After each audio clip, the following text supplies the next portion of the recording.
إن الحمد لله نحمده ونستعينه ونستغفره ونعوذ بالله من شرور أنفسنا ومن سيئات أعمالنا من يهدي الله فلا مضل له ومن يضلل فلا هادي له وأشهد أن لا إله إلا الله وحده لا شريك له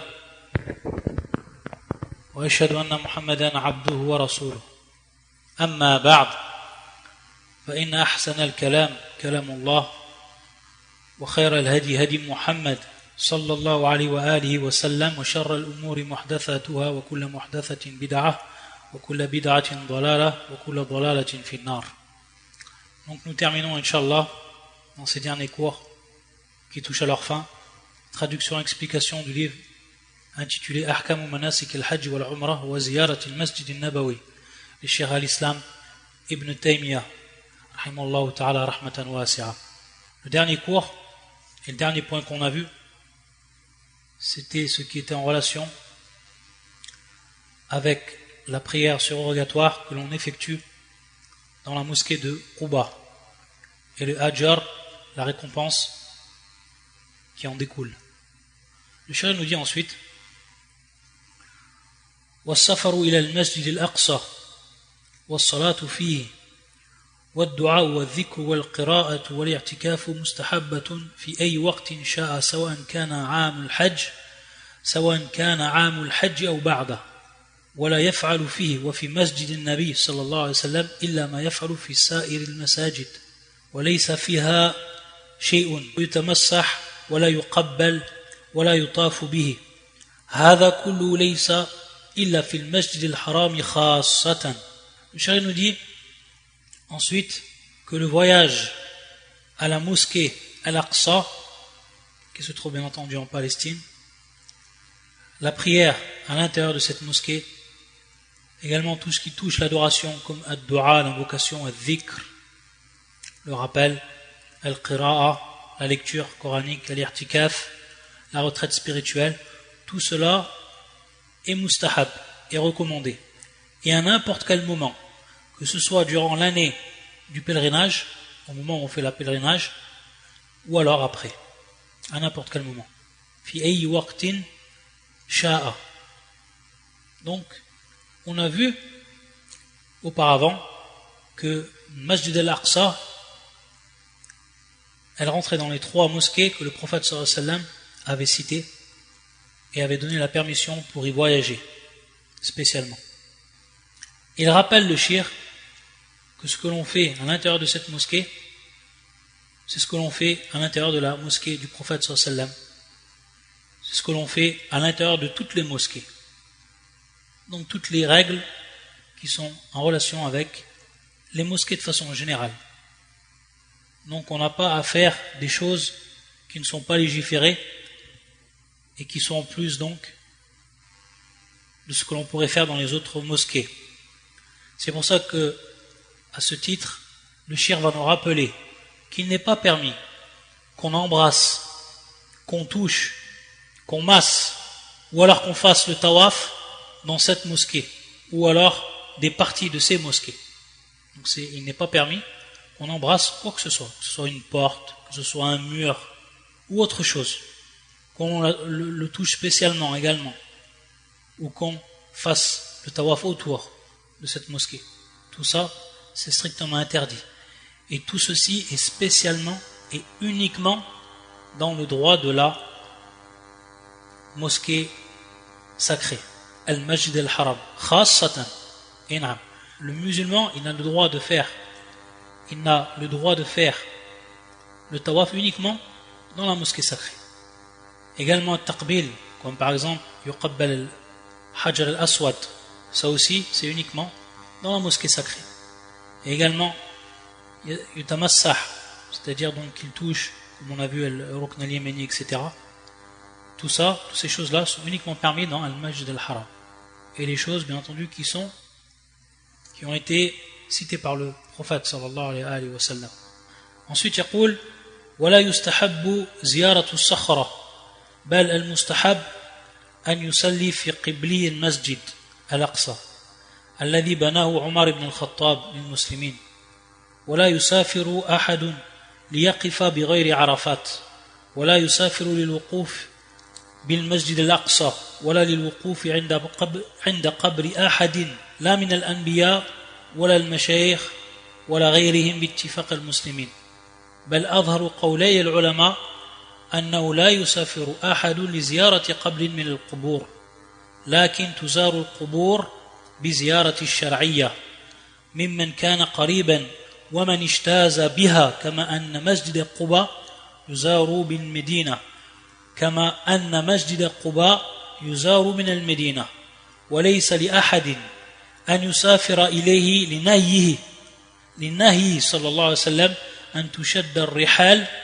إلا إلى المساجد الثلاث. Le chéri nous dit qu'il n'est pas recommandé, qu'il n'est pas préférable de visiter ce qu'on appelle la sakhra, c'est-à-dire la grosse pierre qui se trouve bien entendu proche de Al-Majd al-Aqsa. Il dit ce qui est recommandable, c'est de prier dans la mosquée sacrée, dans la mosquée de Al-Aqsa, et plus précisément fi qibli al-Masjid al-Aqsa, celle qu'a construit Omar ibn al-Khattab radiyallahu ta'ala anhu pour les musulmans. Et c'est pour ça que l'imam al-Nawawi rahimahullah ta'ala il disait dans son livre Al-Majmou' ajma' al-ulama ala istihbab ziyarat al-Masjid al-Aqsa wa salati fihi wa ala fadlihi. C'est-à-dire que tous les savants sont unanimes pour dire qu'il est recommandable et qu'il est préférable de visiter la mosquée de Al-Aqsa et de prier à l'intérieur de la mosquée de Al-Aqsa, et également le fadl, c'est-à-dire les bienfaits de cette mosquée et les mérites de cette mosquée. Ensuite, le chéri nous rappelle qu'il n'est pas permis à une personne de voyager et de stationner à un autre endroit que Arafat, et Arafat bien entendu durant le Hajj, c'est-à-dire aller stationner à Arafat en dehors du Hajj, cela n'est pas légiféré. Également aller stationner à un autre endroit, ce n'est pas légiféré. De même pour une personne qui irait voyager pour stationner à l'endroit de Al-Masjid al-Aqsa, de la mosquée de Al-Aqsa. On dit bien stationner à cet endroit-là. Y aller pour stationner, les waquf, ça c'est pas légiféré. De même, pour aller stationner, pour rester donc à un endroit où se trouve une tombe, auprès d'une tombe, n'importe qui soit-il, que ce soit un prophète ou alors que ce soit un savant ou autre. Et ça, c'est bittifaq al-muslimin, c'est-à-dire le consensus de tous les musulmans. Et il nous dit le cheikh, en plus de cela, que la parole la plus forte parmi les savants, qu'il n'est pas permis de voyager pour visiter une tombe parmi les tombes. Cela n'est pas permis. D'aller voyager pour visiter une tombe parmi les tombes. Simplement, ce qui est permis pour ce qui est de Al-Qubur, et c'est ce qu'on a cité le dernier cours et dont on a détaillé, c'est Az-Ziyaratu Shar'iyya. Walakin tuzaru Al-Qubur bi-Ziyarati Shar'iyya. Ça, c'est ce qui est permis. Uniquement. En dehors de cela, il n'est pas permis de visiter une tombe, si c'est pour faire des choses qui sont en dehors de la visite qui est légiférée, qui est elle légiférée. Et on a vu ce qui était permis, ce que l'on devait faire le dernier cours. Pour la personne, bien entendu, qui est qarib, c'est-à-dire on va pas visiter n'importe quelle tombe, c'est-à-dire qu'on va visiter une tombe pour une personne qui est proche de nous, comme il dit le cheikh, mimman kana qariban, une personne qui est proche de nous, et donc visiter pour se rappeler la mort, pour se rappeler l'au-delà, et également pour faire des doigts pour ce mort, l'il mayyit, invoquer la miséricorde d'Allah Azza wa Jal pour ce mayyit, pour ce mort. Ça c'est ce qui est légiféré. Et bien entendu pour ceux dont il va passer devant, il y a les autres tombes dont il va passer devant lorsqu'il va visiter également Al-Qarib. Et ça c'est dans le même sens, comme dit le cheikh, lorsqu'on visite Masjid Quba, yuzaru min al-Medina, c'est-à-dire donc de même lorsqu'on visite la mosquée de Quba, on la visite depuis Al-Medina. Donc dans ce sens c'est légiféré.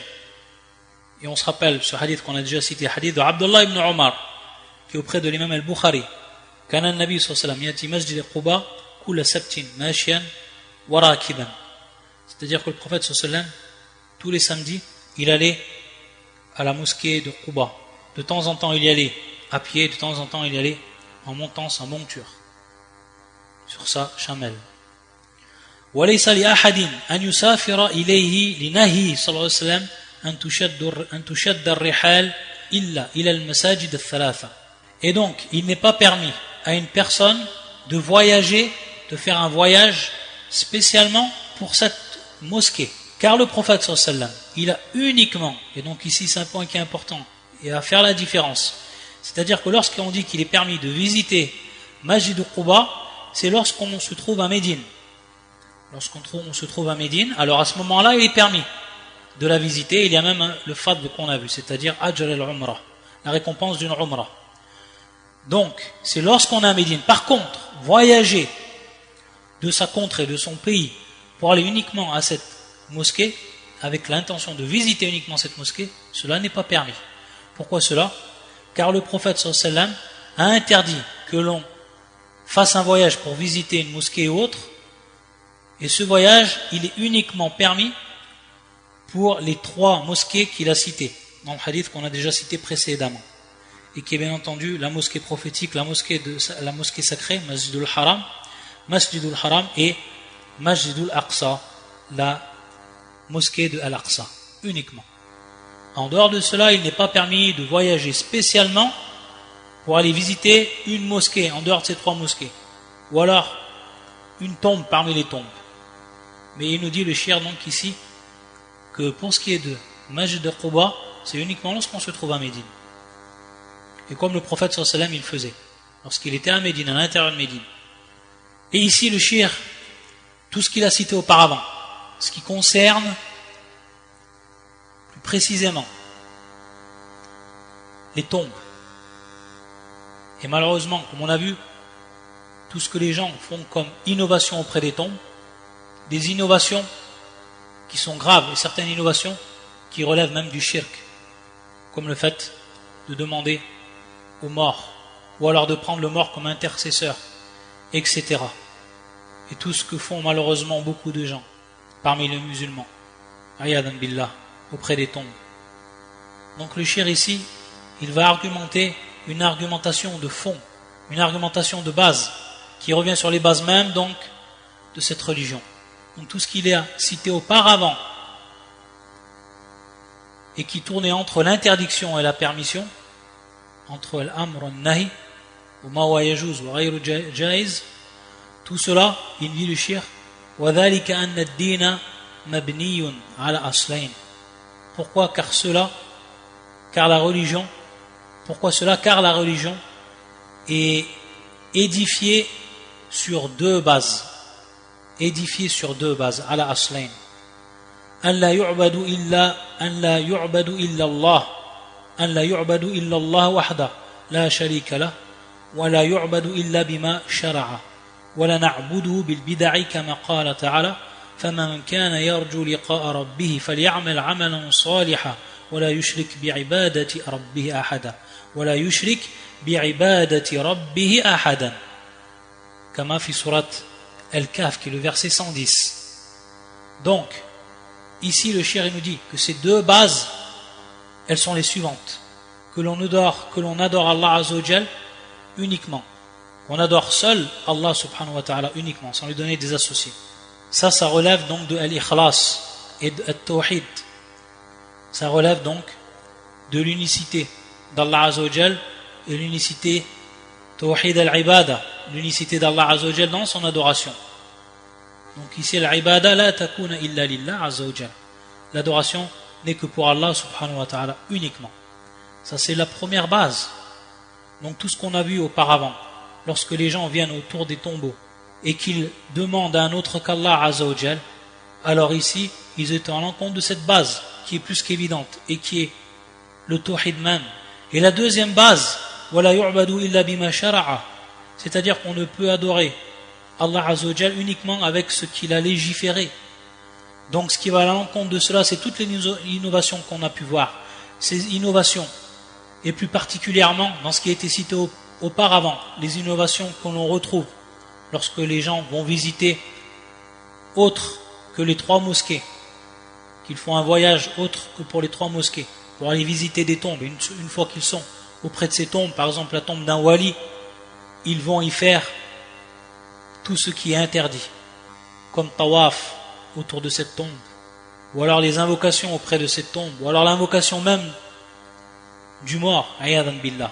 Toutes ces al-bida', toutes ces innovations dont Allah Azza wa Jal n'a jamais légiféré, dont le prophète sallallahu alayhi wa sallam n'a jamais légiféré durant son vivant, abadan, des innovations qui sont venues bien après.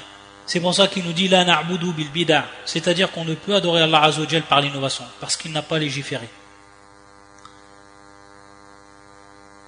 Et on se rappelle cette règle également ici, que comment on va savoir ce que Allah et son prophète ont légiféré, c'est en revenant donc au livre d'Allah, à la sunna du prophète sallallahu alayhi wa sallam. Et on sait que une adoration, pour connaître si elle est légiférée, on doit retourner au livre et à la sunna du prophète sallallahu alayhi wa sallam, uniquement.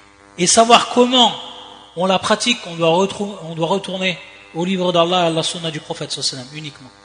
Car le prophète sallallahu alayhi wa sallam, c'est lui qui en pratique, a montré aux gens comment on pratique les adorations. Et on a appris de lui, les sahaba, les compagnons. Et ensuite, les tabi'in, et ainsi de suite. Et donc ici, tout va être interdit dans le domaine de l'adoration, sauf si on a une preuve. Donc ici, al-asl, al-tahrim. Al-asl, al-tahrim. La base dans le domaine de l'adoration, c'est l'interdiction. Sauf si on a une preuve de ce que l'on avance comme adoration et comme pratique de cette adoration. C'est pour ça que ces gens-là, lorsqu'ils ont visité les tombeaux, ziyaratun bid'iyya, une visite qui est innovatrice, et qu'ils ont fait ce qu'ils ont fait, comme invoquer Allah Azza wa Jalla auprès de ce tombeau, croyant que cela apporte la baraka. Là, ils sont tombés dans l'innovation. Pourquoi ? Parce qu'il n'y a rien dans la sunna qui nous montre cela. Bien au contraire, les hadiths qu'on a cité le shirk et qu'on a expliqué auparavant nous prouvent bien le contraire, que cela est interdit. Donc on voit dans ce sens qu'ils ont adoré Allah Azza wa Jal bima lam yashrah, parce qu'il n'a pas légiféré, riyadan billah, et donc ils sont tombés dans son contraire qui est al-bid'ah, l'innovation. Et il nous rappelle ce verset, faman kana yarju liqa'a rabbih faly'amal amalan salihan wala yushrik bi'ibadati rabbi ahada. Ici on va retrouver les 2 règles ou les 2 bases que le shir il a citées.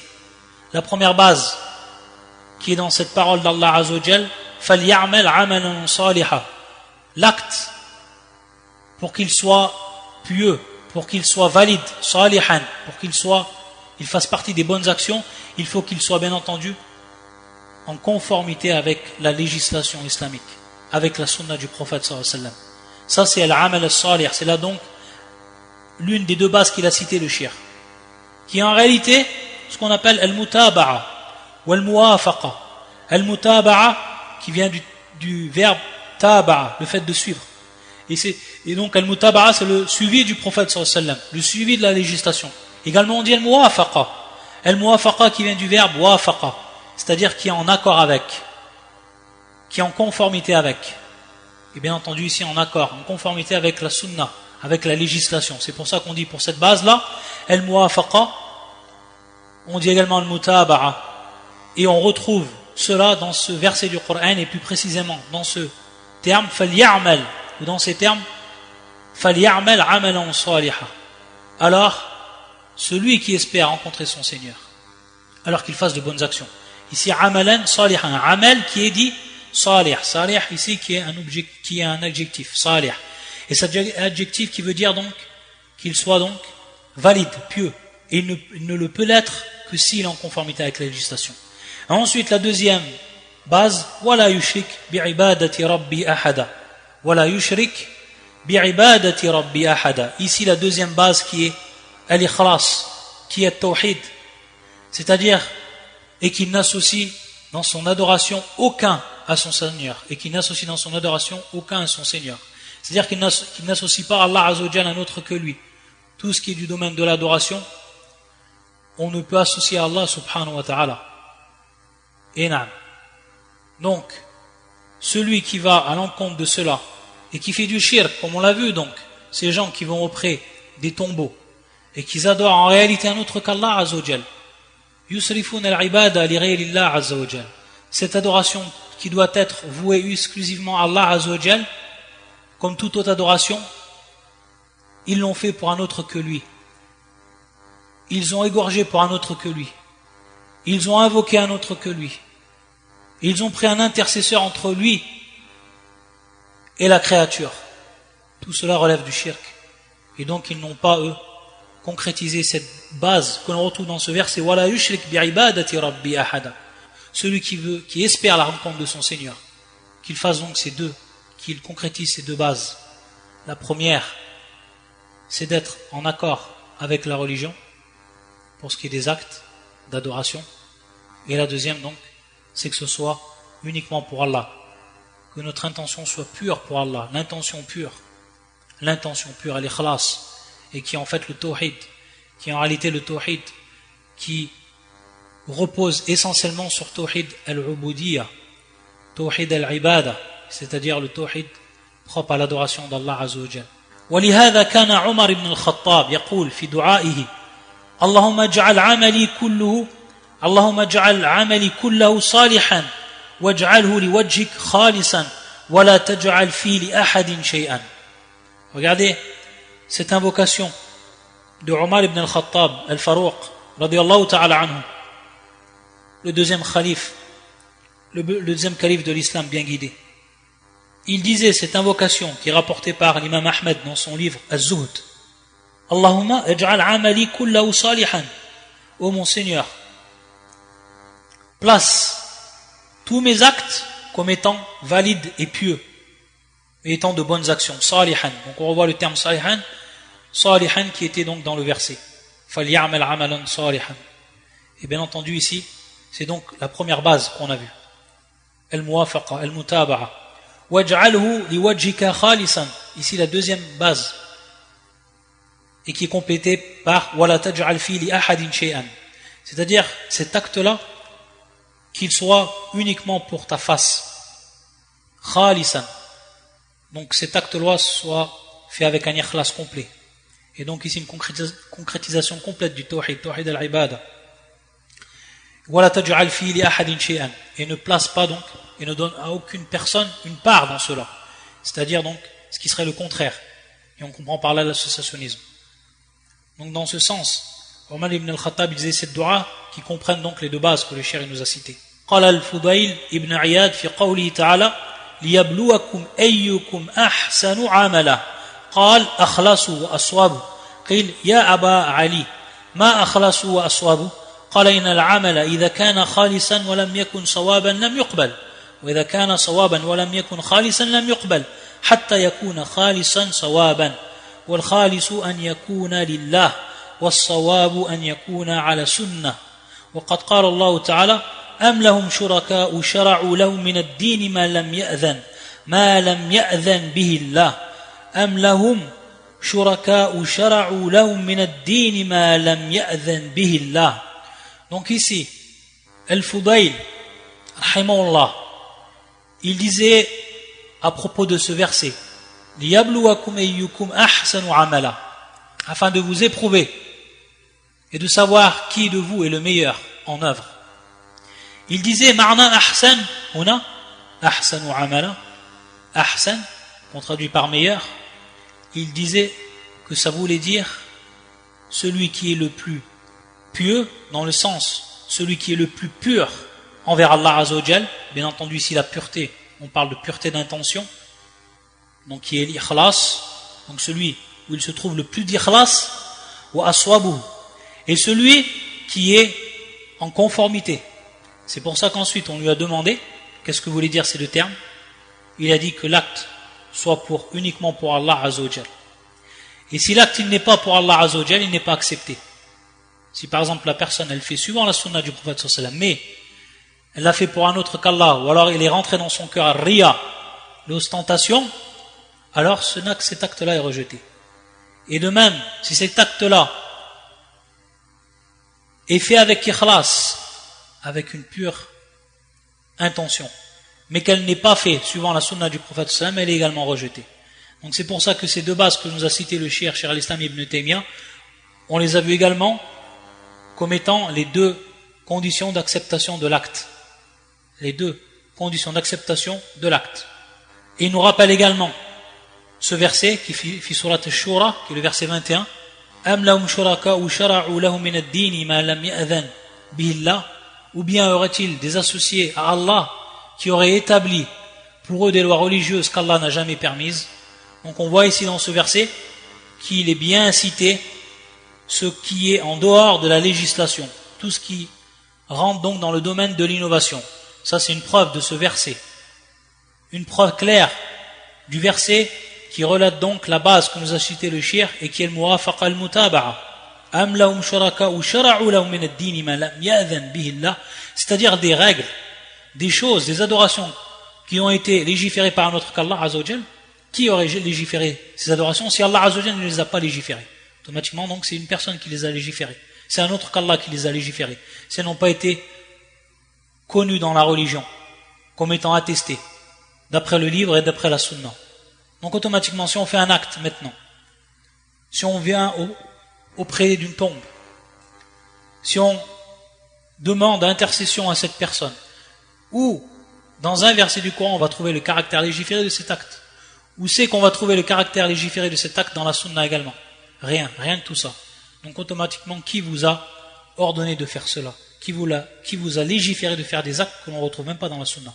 Apportez vos preuves. Apportez vos preuves si vous êtes véridique.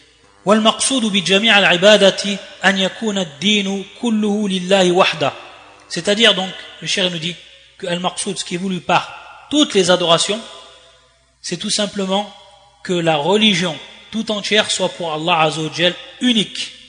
فالله المعبود المسؤول الذي يخاف ويرجى ويسأل ويعبد فلو الدين خالصا ولو أسلم من في السماوات والأرض طوعا وكرها والقرآن مملوء من هذا كما قال تعالى تنزيل الكتاب من الله العزيز الحكيم إن أنزلنا إليك الكتاب بالحق فاعبد الله مخلصا له الدين ألا لله الدين الخالص إلى قوله قل الله أعبد مخلصا له الدين إلى قوله أفغير الله تأمرني أعبد أيها الجاهلون والحكم والنبوة وقال تعالى قل ادعوا الذين زعمتم من دونه فلا يملكون كشف الضر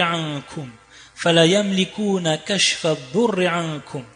Donc le cheikh, il va nous rappeler que si on donne cette adoration uniquement à Allah Azza wa Jal, on ne la donne pas à un autre que lui, et on ne la voue pas à un autre que lui, c'est uniquement car Allah Azza wa Jal est le ma'boud al-haq, c'est Allah Azza wa Jal celui qui est adoré, celui qui mérite réellement l'adoration, wal mas'oul, c'est celui à qui on demande toute chose,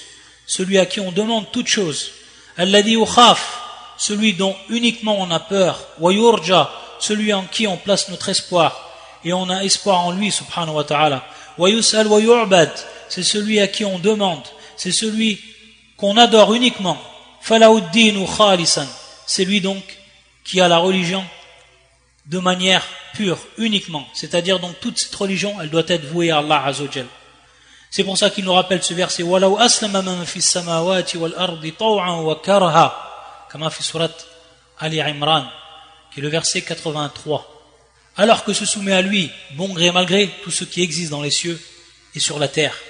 Et il nous rappelle le cheikh que le Coran est rempli de cela, c'est-à-dire donc de ces versets qui nous prouvent que seul celui qui mérite l'adoration c'est Allah subhanahu wa ta'ala, qui nous prouve donc la véracité du tawhid, et plus particulièrement tawhid al-uluhiyya, tawhid al-ibada, l'unicité d'Allah Azza wa Jalla dans son adoration.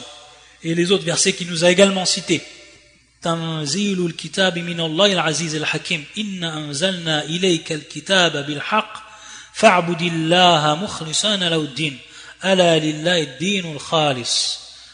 La révélation du livre vient d'Allah, le puissant, le sage.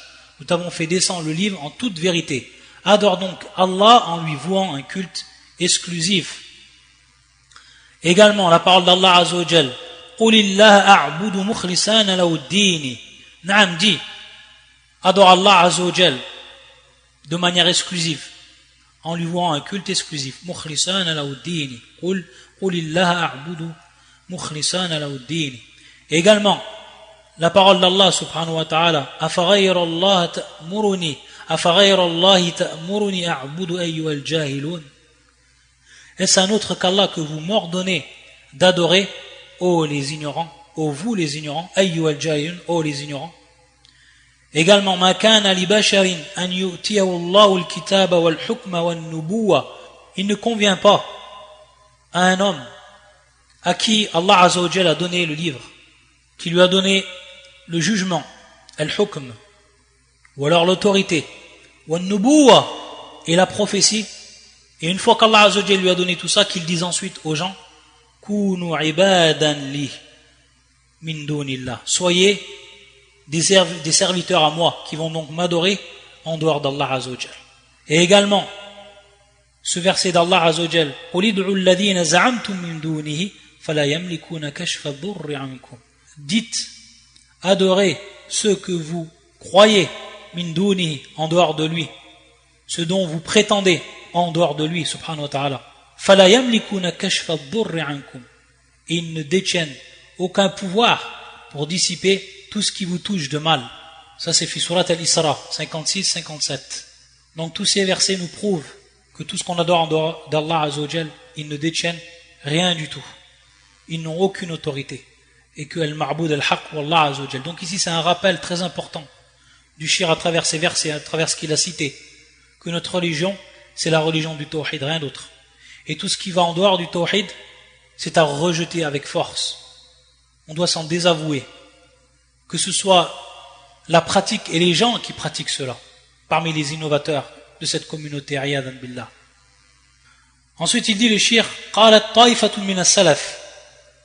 Il y a un groupe parmi les salaf qui disait, kana aqwamun yad'un al-malaika wal-anbiya kal-masih.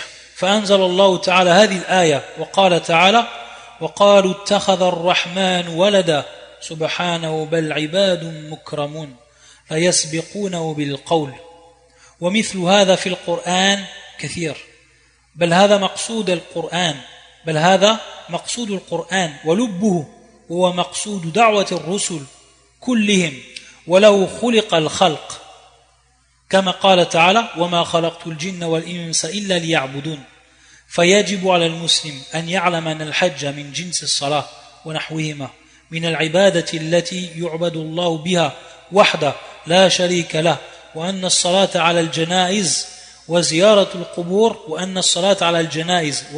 القبور وزيارة قبور الأموات من جنس الدعاء لهم والدعاء للخلق من جنس المعروف والإحسان الذي هو من جنس الزكاة والعبادة التي أمر الله بها توحيد وسنة وغيرها فيها شرك وبدعة.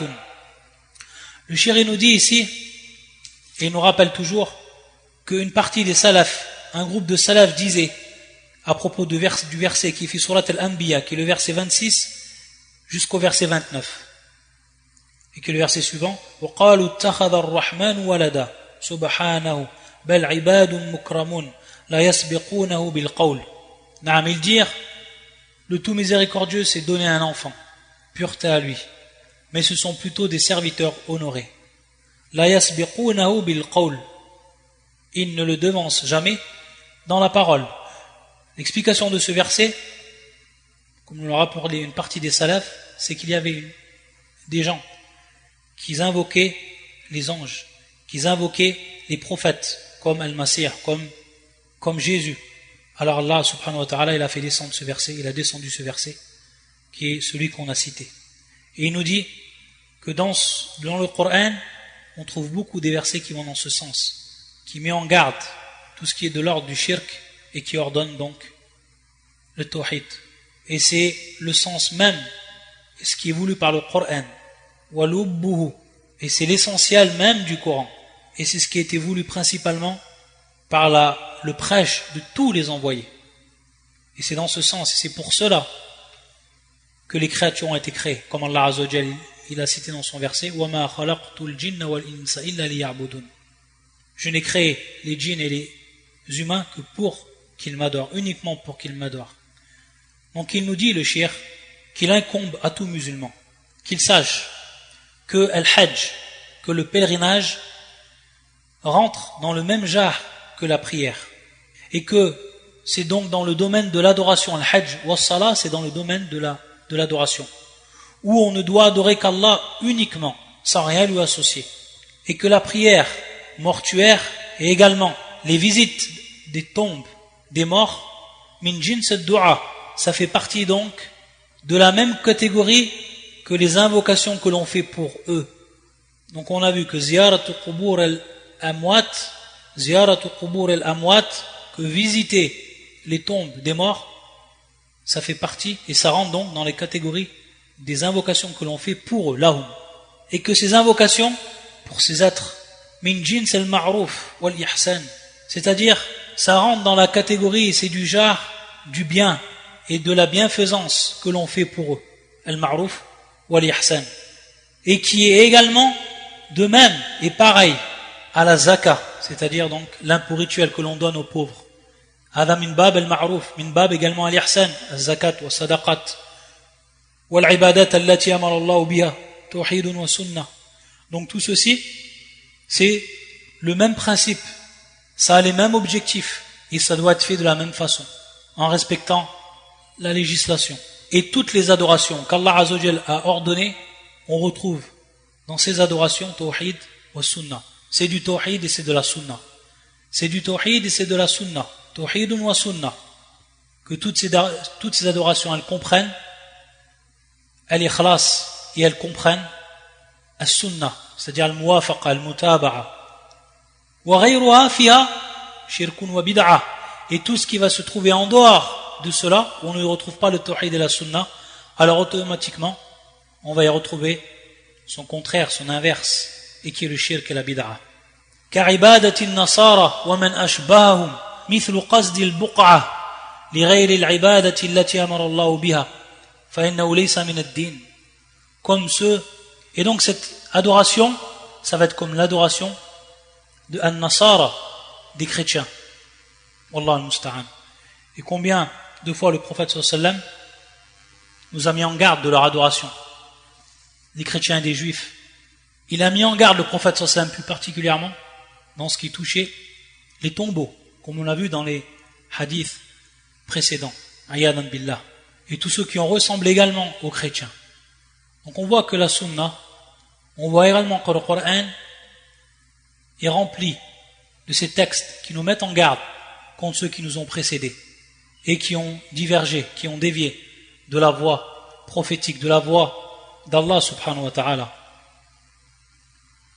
Et il nous donne un exemple comme ceux qui vont dans des endroits qui ne sont pas pour l'adoration dont Allah Azza wa Jal a ordonné. Donc cela n'est pas et ne rentre pas dans la religion. Donc comme ceux qui voyagent pour aller dans des endroits dont Allah Azza wa Jal n'a jamais légiféré et n'a pas placé comme étant une adoration. Ayadan billah. ولهذا كان أئمة العلماء يعدون من جملة البدع المنكرة أو المتكررة السفر لزيارة قبور الأنبياء والصالحين، وهذا في أصح القولين غير مشروع، حتى صرح بعض من قال ذلك إن من سافر هذا السفر لا يقصر في الصلاة لأنه سفر معصية، وكذلك من يقصد بقعة لأجل الطلب من مخلوق هي منسوبة إليه كالقبر والمقام أو لأجل الاستعاذة به ونحو ذلك، فهذا شرك وبدعة كما تفعله النصارى ومن أشبه من مبتدعة هذه الأمة، حيث يجعلون الحج والصلاة من جنس ما يفعلونه من الشرك والبدع. ولهذا قال صلى الله عليه وسلم لما ذكر له بعض أزواجه كنيسة بأرض الحبشة وذكر له عن حسنها وما فيها من التصاوير فقال أولئك إذا ماتوا فيهم الرجل الصالح بنوا على قبره مسجدا وصوروا فيه تلك التصاوير أولئك شرار الخلق عند الله يوم القيامة ولهذا نهى العلماء عما فيه عبادة لغير الله أو سؤال لمن مات من الأنبياء أو الصالحين. طيب. Ici donc le cheikh, il nous rappelle à titre d'exemple donc ce qu'il a dit par rapport à ce qui était non légiféré et qui ne faisait pas partie de la religion, le fait donc de voyager à un endroit qui est non légiféré. Il nous dit c'est pour cela que les savants ils ont compté parmi ceux qui rentrent dans l'innovation le voyage pour visiter les tombes des prophètes et des pieux. Et cela donc est la parole la plus forte parmi les deux paroles des savants. C'est-à-dire qu'il n'est pas légiféré de voyager pour visiter des tombes de prophètes ou alors des tombes de pieux. Jusqu'à que certains ont explicitement cité que celui qui va visiter cela et qui est donc en safar, car il voyage ici, il va voyager pour visiter cela, qu'il n'a pas le droit de raccourcir la prière, car ce safar est considéré comme safar ma'siya, c'est-à-dire donc c'est un safar qui est de l'ordre de la désobéissance à Allah Azza wa Jal, ayadan billah. Et de même donc pour ceux qui ont l'intention de par ce voyage de se rendre à des endroits comme une tombe, comme un stationnement, où ils vont demander à cet endroit-là subsistance à un autre qu'Allah Azza wa Jal parmi al-makhluqat, ayadan billah, ou alors demander protection, et tout ce qui rentre donc dans ce shirk, et qui est ici bien entendu du domaine du shirk al-akbar, comme on fait et comme font al-nasara, ceux qui leur ressemblent, parmi les innovateurs de cette communauté, ayadan billah. Et ces gens malheureux, ces égarés,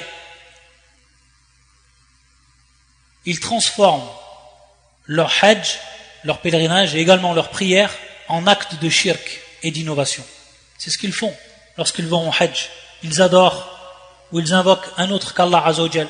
Ceux qui demandent l'intercession ou alors ceux qui placent le prophète sallam comme intercesseur entre eux, lui, c'est-à-dire entre sa personne et Allah subhanahu wa ta'ala. Tout cela ont transformé leur acte en acte de shirk et d'innovation. Et il nous rappelle ce hadith qui a déjà été cité auparavant, lorsque certaines des femmes du prophète sallam, et en l'occurrence ici Aïcha, lorsqu'elles avaient visité Ard al-Habasha, ou alors Salama, mais qui est un hadith rapporté par l'imam al-Bukhari et Muslim, un hadith Aïcha, qui lorsqu'ils ont fait la hijra fi Ard al-Habasha, ils ont vu des églises, kanisatan, des églises qui avaient été construites de manière très belle et dont on avait placé des statues. Et tout ce qui est sculpté, tout ce qu'on connaît, qui est présent jusqu'à nos jours, les églises où sont sculptées donc toutes ces images et ces statues, etc. At-tasawir. Qu'est-ce qu'il a dit le prophète sallallahu alayhi wa sallam lorsqu'on lui a rappelé cela? Et la façon dont avaient été construites ces églises et ce qu'ils y avaient placé. Il a dit Ulaika idha mata fihim ar-rajulu salih, ceux-là même, ces innovateurs, ces gens de l'innovation, ces gens de l'égarement.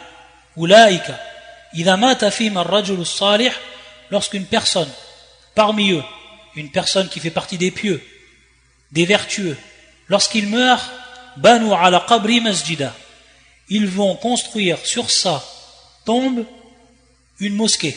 Wasawwaru fiha tilka at-tasawir. Et qu'est-ce qu'ils vont faire? Ils vont également sculpter et placer donc toutes ces formes de sculpture qui représentent des formes humaines, qui représentent maintes formes qui rentrent dans le terme tasawir. Il nous dit le shir ulaika, il nous dit le prophète sallallahu alayhi wa sallam, ulaika shirarul khalq inda Allah yawm al-qiyamah. Ces gens-là sont les pires des créatures. Regardez, ça veut dire qu'ils ont fait ce qu'il y avait de pire comme innovation et qui rentre bien entendu ici dans le shirk. Ce sont des gens qui sont les pires shirarul khalq inda Allah yawm al-qiyamah. Ils seront les pires des gens auprès d'Allah le jour du jugement. Pourquoi? Parce que ces gens-là, ils ont tout simplement mis en place et édifié le shirk même. Ils ont mis en place et édifié le shirk même, le plus grand des péchés, celui dont Allah Azza wa Jalla ne pardonne pas. C'est pour ça qu'ils sont devenus les pires des créatures. Alors que dire parmi les gens de cette communauté et qui appellent à la construction des mosquées au-dessus des tombeaux et qui prient dans les mosquées où se trouvent les tombeaux et de manière volontaire.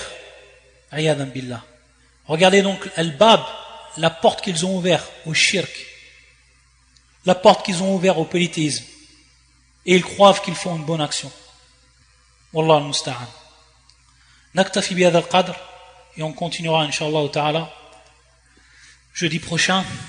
On terminera donc le cours, on terminera donc le livre, je pense, dans 1 ou 2 cours maximum. Bi'idhnillahi ta'ala. Subhanaka Allahumma bihamdika. Ashhadu an la ilaha illa anta. Astaghfiruka wa atubu ilayk.